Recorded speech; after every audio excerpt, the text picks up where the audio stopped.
In a world where even the smallest disagreements can lead to arguments, violence, and even death, two brothers tackle the difficult subjects.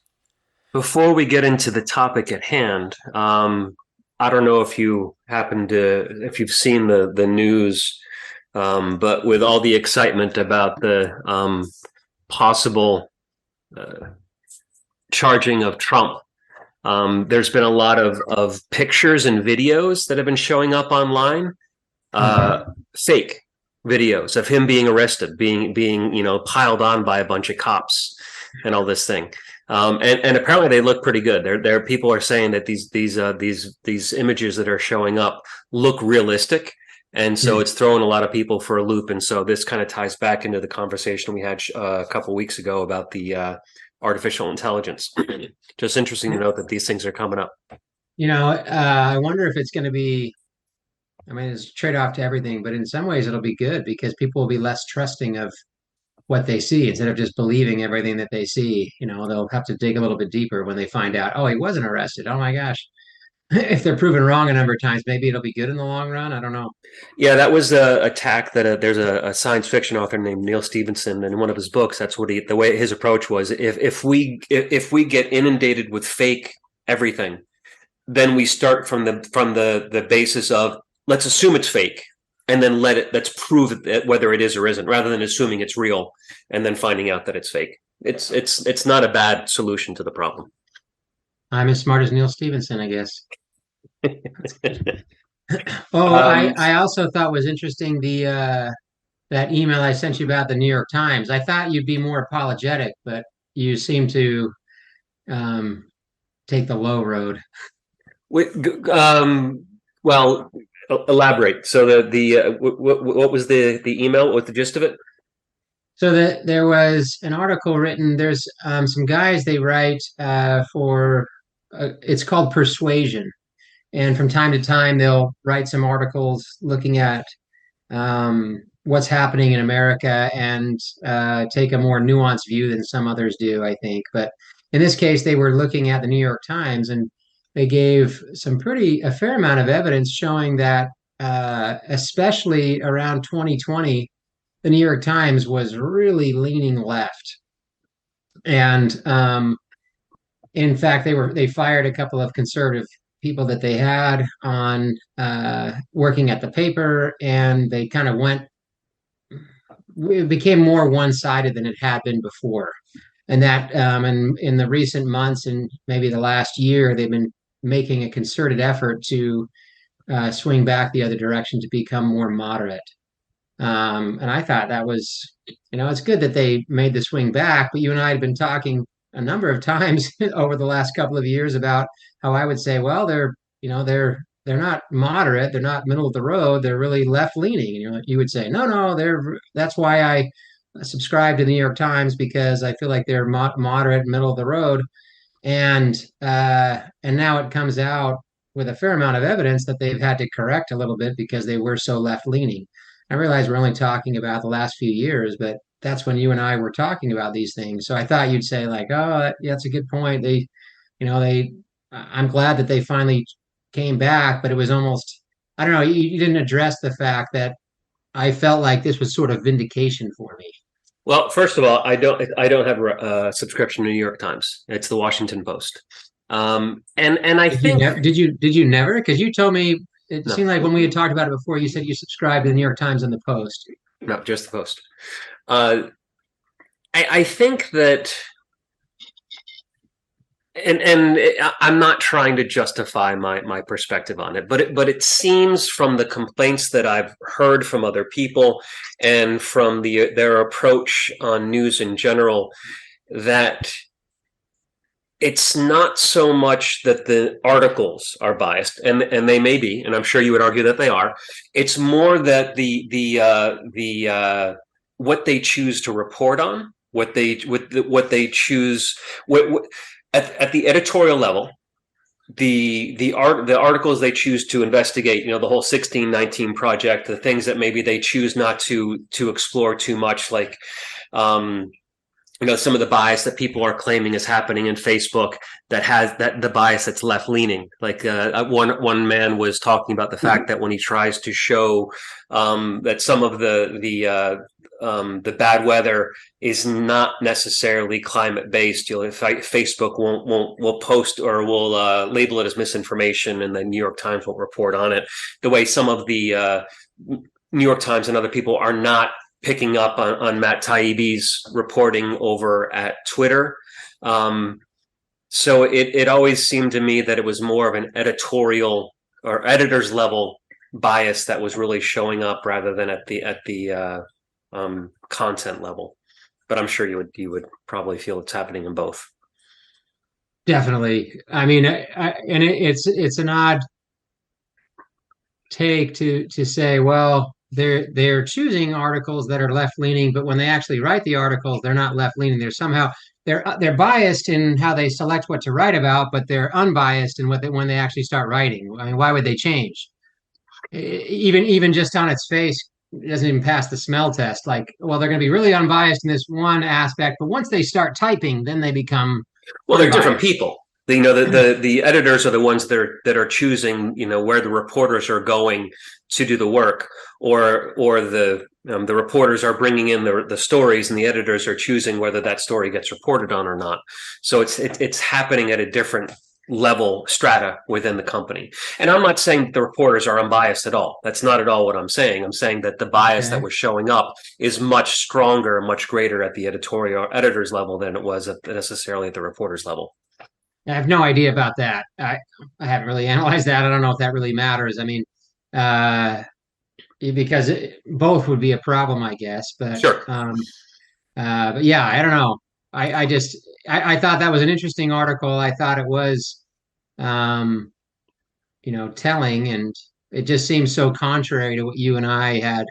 And because it had such good data, it was, because many times when I talk about it, I I don't. I'm not able to go back and look at 2 years worth of New York Times articles and try Sure. to piece through and figure out and make an argument for you as to why I feel that it's left leaning. But I definitely saw the left leaning portions of it, and you see it in so many of these. I mean, just like when you go to Fox News and you see the right leaning bias, but you listen to an NPR article and you can tell pretty quickly that which side they're rooting for or which side they agree with. It's not hard to tell. It's almost like watching, the same. I would say the same thing. Not It's not as important, but when you watch late night comedy, when it didn't take very long to watch. It took a little bit longer to watch Jon Stewart and figure out which side he was rooting for. But these days, with all these late night personalities like Stephen Colbert and Seth, whatever his name is, all those guys, you can tell that they're Democrats and who they're rooting for and who they're Mm-hmm. criticizing. And it's not as important because they're comedy shows, but it shouldn't be as easy to tell when you're reading an article which side they're pulling for as it seems to be these days. And I Yeah. thought that was vindication with the New York Times, with the article about the New York Times. But anyway, I don't want to spend too much time on that because it wasn't our topic today. But those are Yeah. my thoughts on it. Speaking of which, our topic today is age limits, or it's really given more often as term limits, but I'm more inclined towards age limits, which is why I wanted to include that in the topic. You want to lay out the basic argument for term limits, since I think that's one that you kind of align with, I believe. Oh, term limits? Yeah, I'm Yeah. not really sure. I never picked a side before, and I kind of feel like term limits would be a good idea, but and I've got some data. I'm not 100% sure. I've got some other solutions, but term limits essentially would say, in the same way that we don't allow a president to be elected for more than 2 terms, we would have put similar limits on, senators, congressmen, or any sorts of congressmen.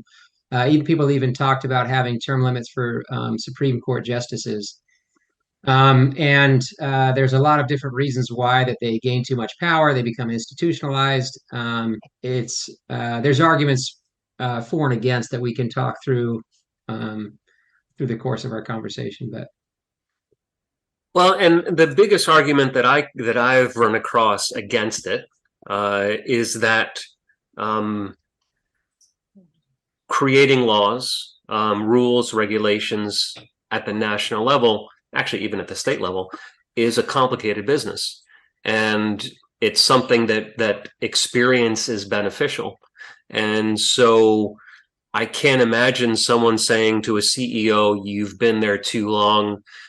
Even though you're doing a good job, we're worried about you becoming institutionalized, and so we're going to remove you so we can get some fresh blood in here, even though everything's going fine." So I just don't. When people bring up the term limits, it doesn't really make sense to me that you would remove someone just because they have more experience. Well, that's not the argument people are making. That's a way to criticize the argument that that's the only reason you would do it. There's obviously a lot of other reasons. I mean, well, let's go. I mean, it sounds like we need to talk about some of the reasons, I guess.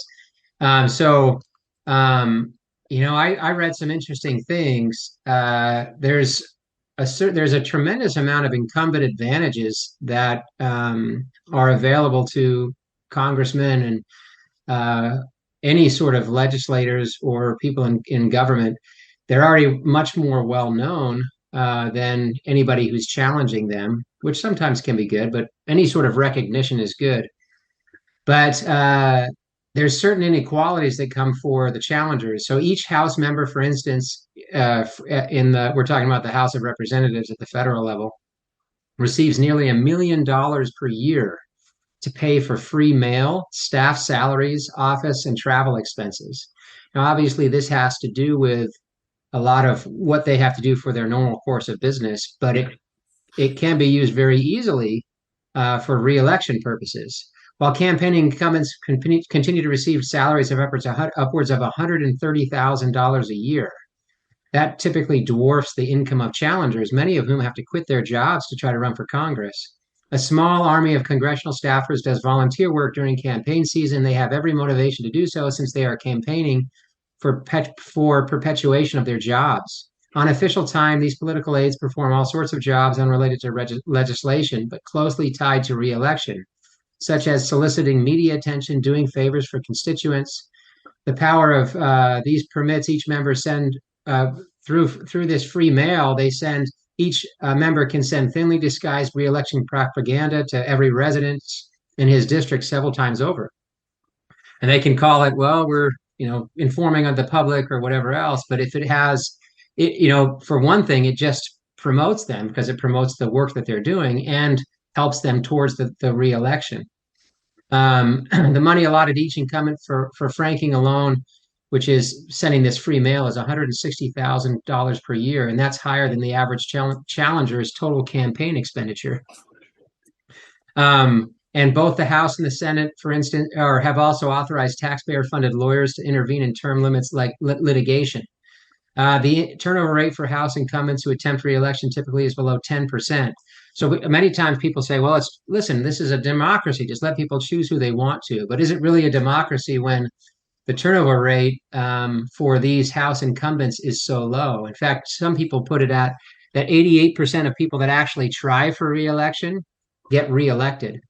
And a lot of the people that don't get re-elected, they're moving on to another office. They're just running for a different office. Yeah, it's not often that they lose an election. It's really not that often. And so, yeah, I think, and these guys, they get institutionalized. They've done a lot of work for each other.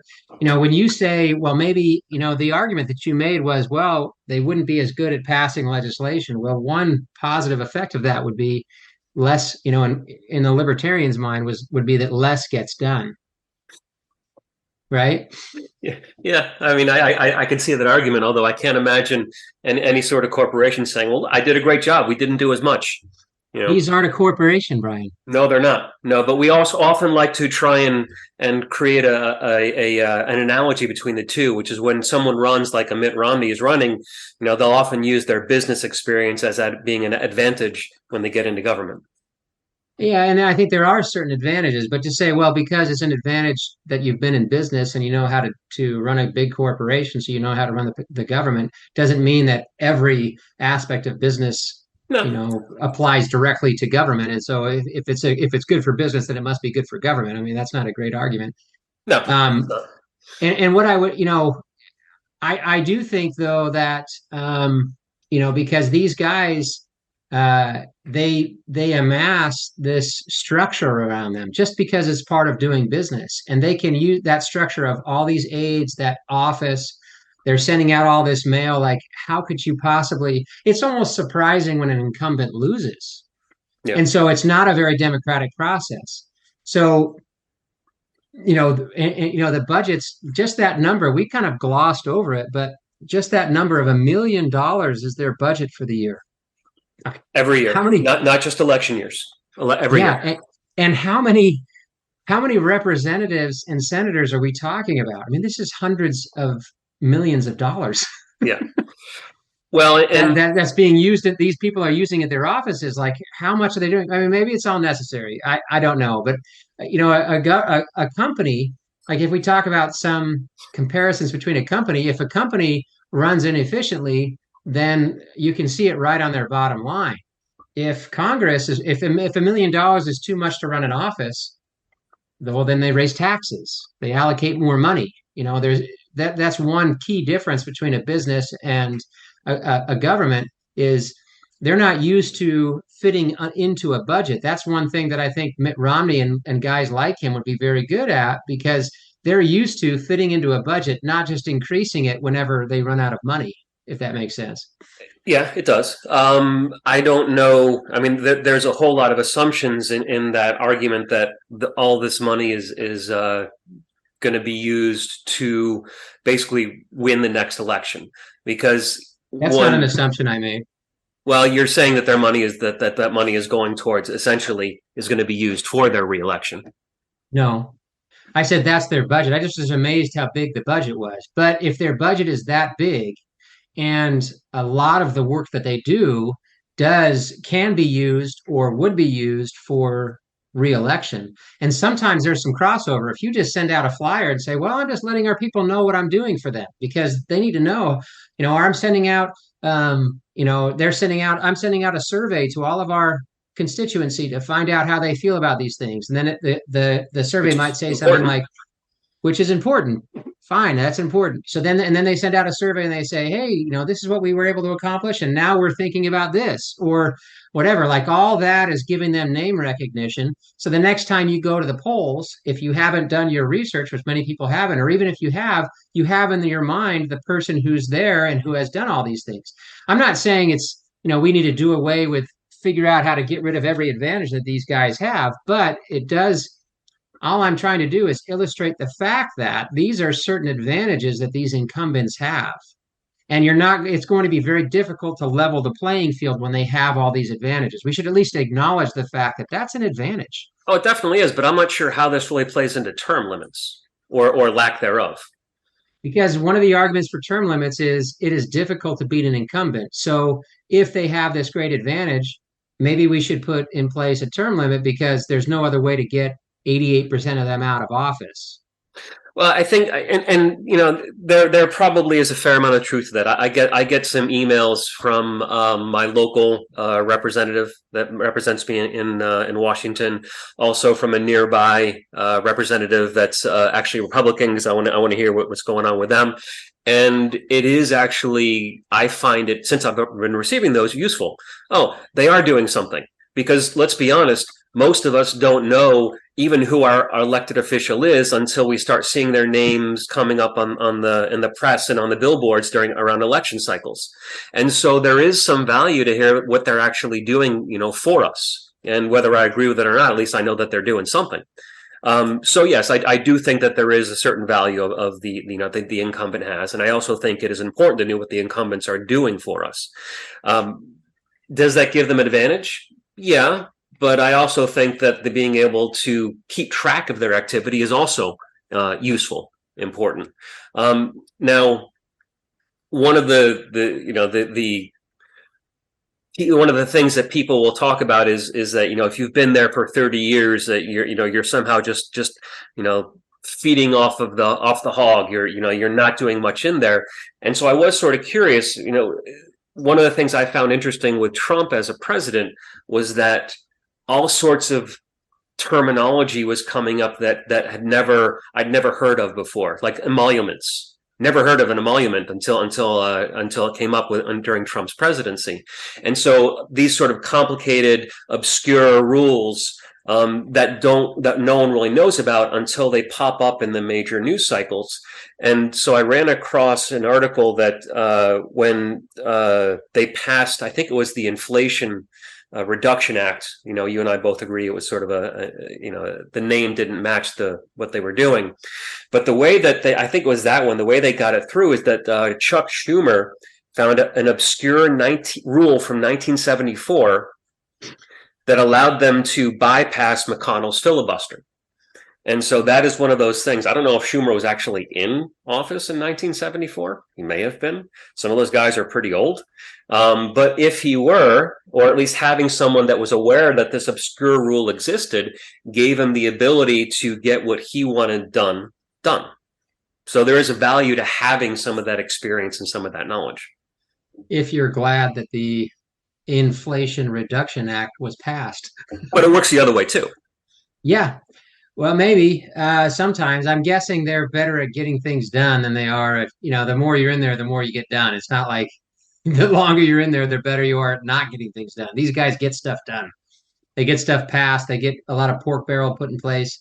I mean, that's, another argument for not these term limits is over time, these guys develop relationships and they begin to rely on each other and do things that maybe aren't in the best interests of their own constituents. Well, sometimes do things that aren't in the best interest of the whole because it's horse trading a little bit. If you and I have been in Congress for a long time and we know we can rely on each other, then I might call on some favors that I've had that you owe me for in the past, or you might do the same thing to me, which really isn't in the best interest of everybody as a whole necessarily, but we are trying to get things done for our own constituency.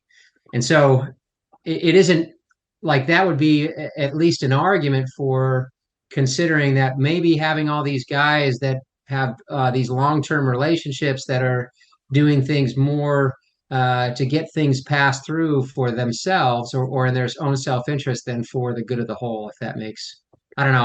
I'm trying to make an argument that's a little bit difficult to make, but if you had somebody that came in fresh and said, hey, I don't have any relationships. All I'm here is to do what I think is best. Whereas if I have been there for 30 years and I owe you some favors, I might do things that I might not think are best, but I have to pay back the favors or because I'm looking for favors in the future.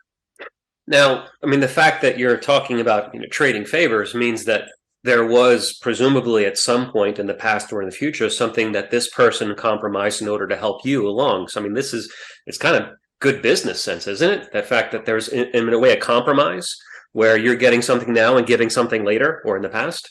It might be. It just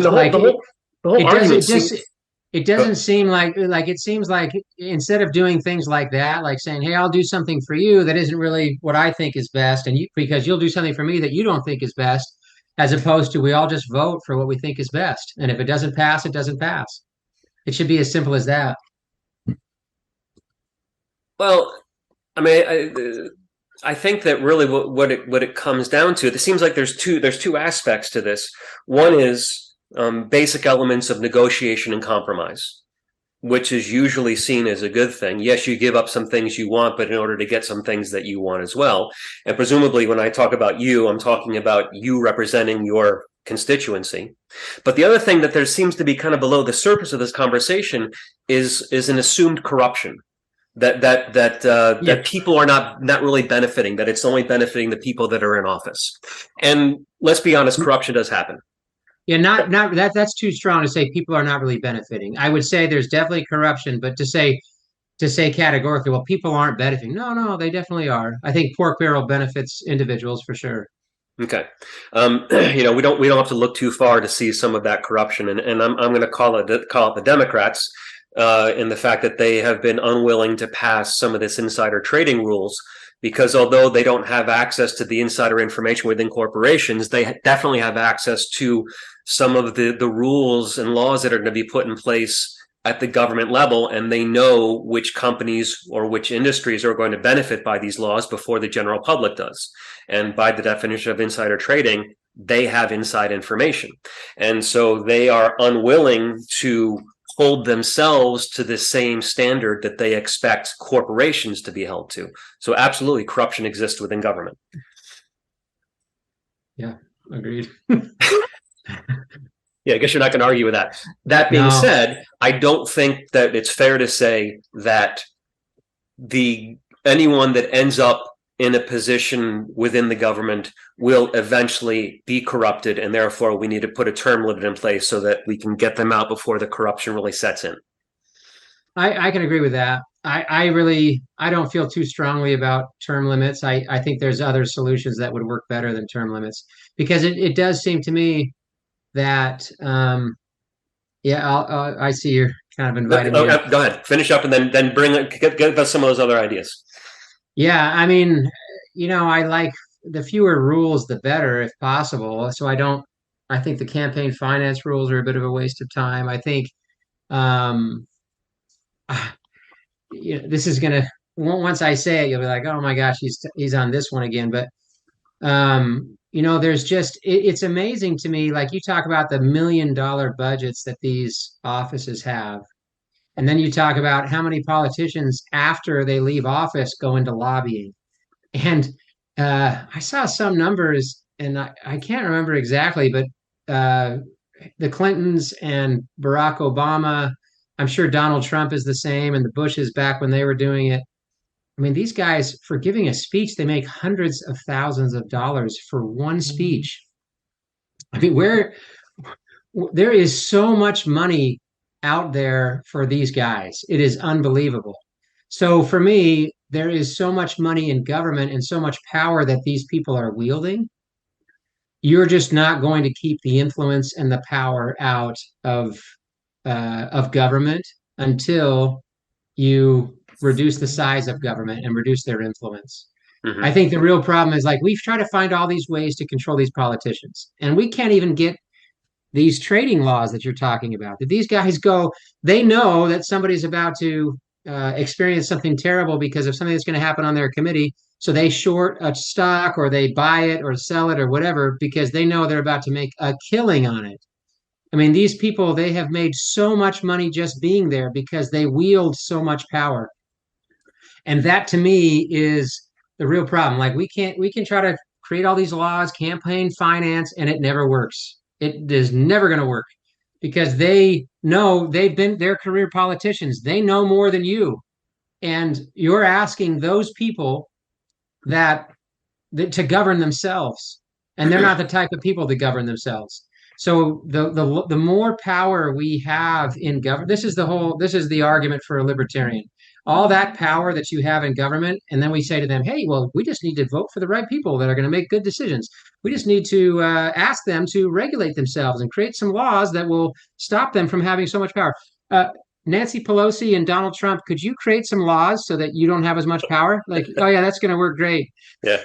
Like as much, I mean, I don't care which side you're on. To expect Mitch McConnell, Chuck Schumer, Lindsey Graham, whoever, all these guys, they are not going to create rules that are going to restrict their own power. They're not going to call for term limits. They're not going to call for age limits. They're not going to call for any of this stuff. It's the oldest Congress ever, and the more power and the more influence that they have, the less likely we are to have them accomplish anything in that regard.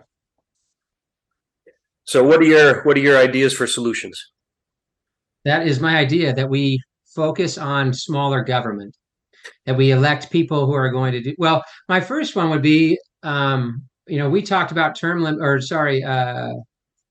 two-party system a long time ago.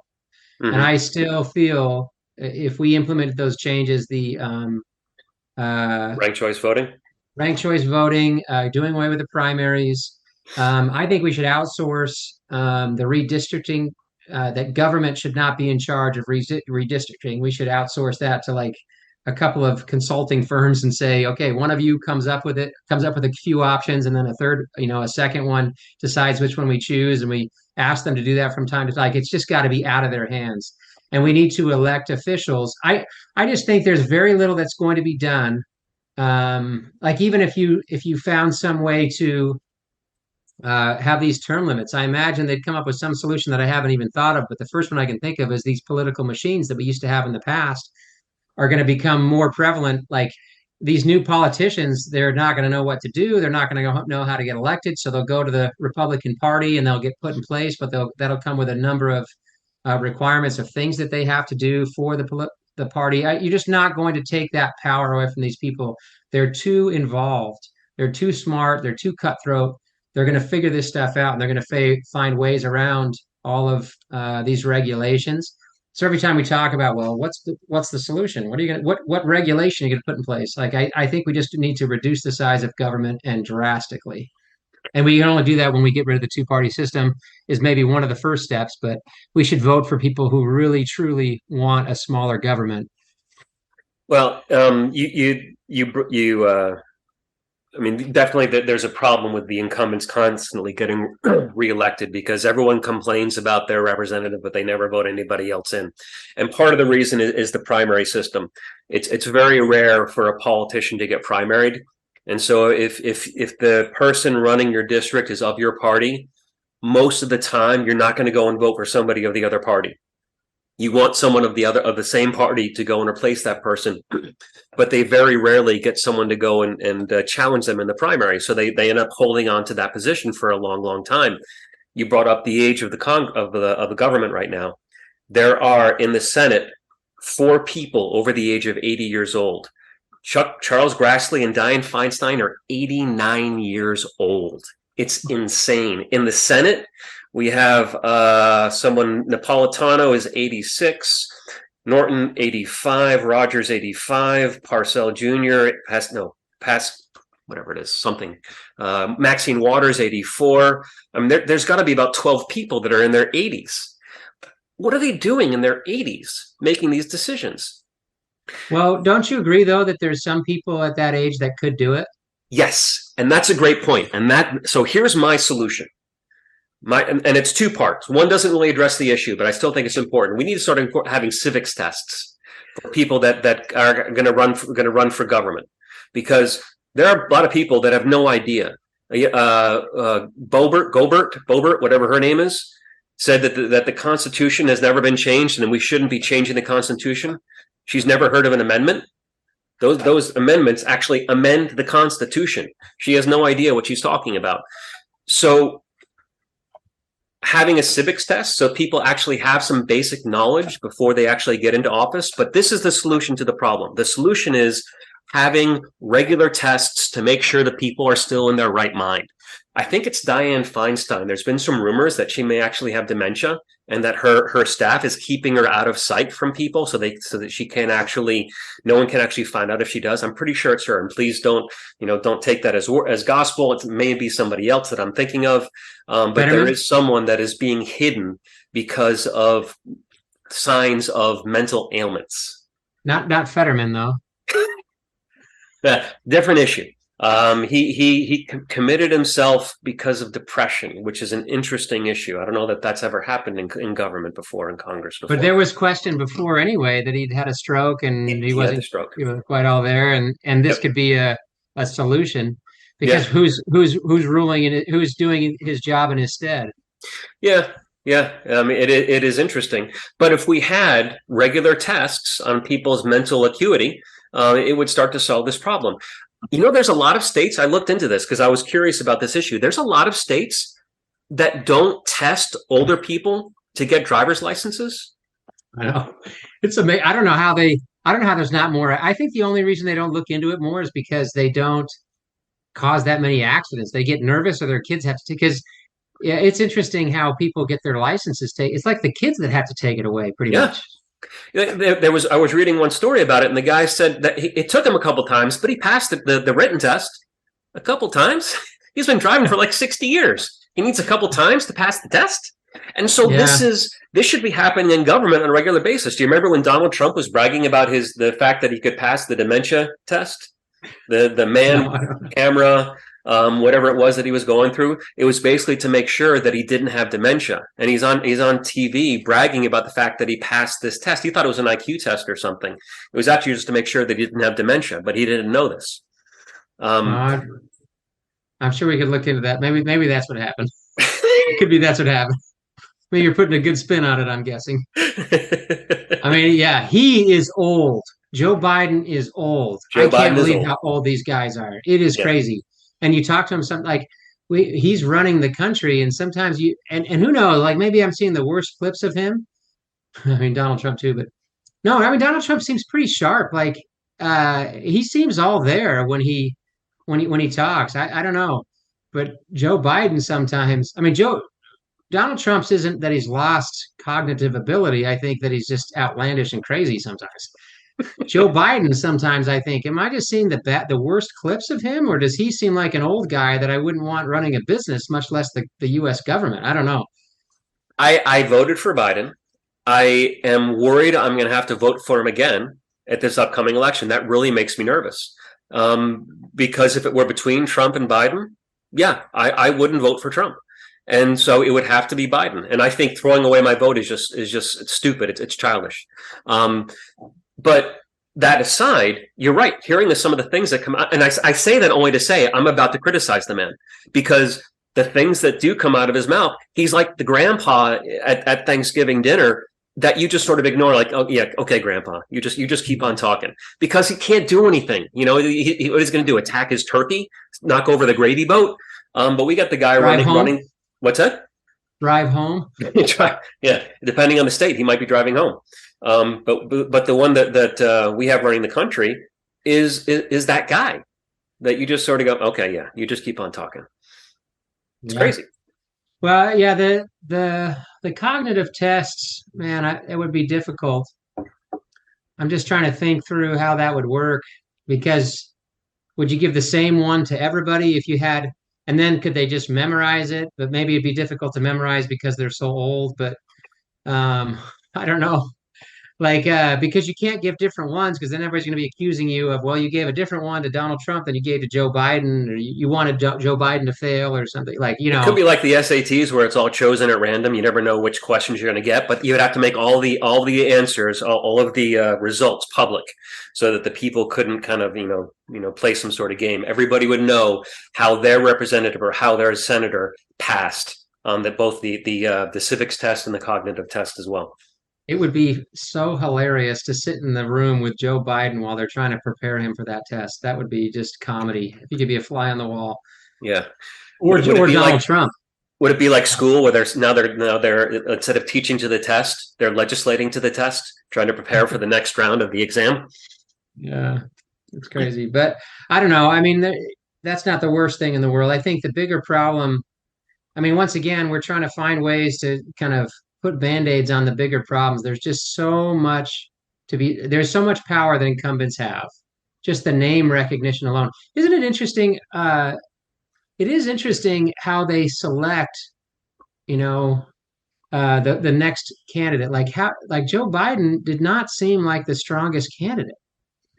I mean, you kind of figure out how Trump did it. I don't think they wanted Trump. The Republican power base didn't really want him. It's just somehow he overpowered them with public opinion. It seemed to me, I could be totally wrong. I'm not. It's not a hill I want to die on. But it seemed to me that the Republican power, maybe they just were like, well, I don't know. It seemed like he just kind of all of a sudden somehow tapped into something that people were liking, meaning the general public. Joe Biden, man, it's really interesting that it didn't seem like he was the strongest candidate in the world. And maybe He it's was, just he was because the they keep, safest candidate. That was really he had 40 years of experience. He knew what he was doing. He was kind of harmless. He had, I mean, so many even before he got the presidency. All those verbal flubs. yeah, Maybe that made him charming. I don't know. how could that be charming to anybody? He seemed like a dunce, and he seemed like he was getting really old, and he seemed like just the politician that would just say whatever he needed to try to convince you that he was the guy. Like he didn't seem to be honest or any, like, I don't know. Yeah, It just see to that would be. I kind of see where Donald Trump came from because I think there were plenty of people that got bugged with him in the Republican Party and then got buried by him. yeah. I don't think that was what they wanted. I don't feel like Joe Biden was the same. It's just it was almost like it was his turn or something. Like he paid his dues, or they Like Yeah. maybe it was like we were talking about before, trading favors. I don't know. We gotta go right there because we have just a few seconds left. We hope you learned something in this episode of Brother versus Brother, a podcast about difficult conversations. We also hope that you enjoyed it enough to subscribe to the podcast. You can help us by spreading the word. Share this episode on your favorite social media so that others will have an opportunity to experience it as well. You can also support us by donating through Patreon. This information and more can be found on our website, broconvo.com, and on our various social media accounts. Thank you.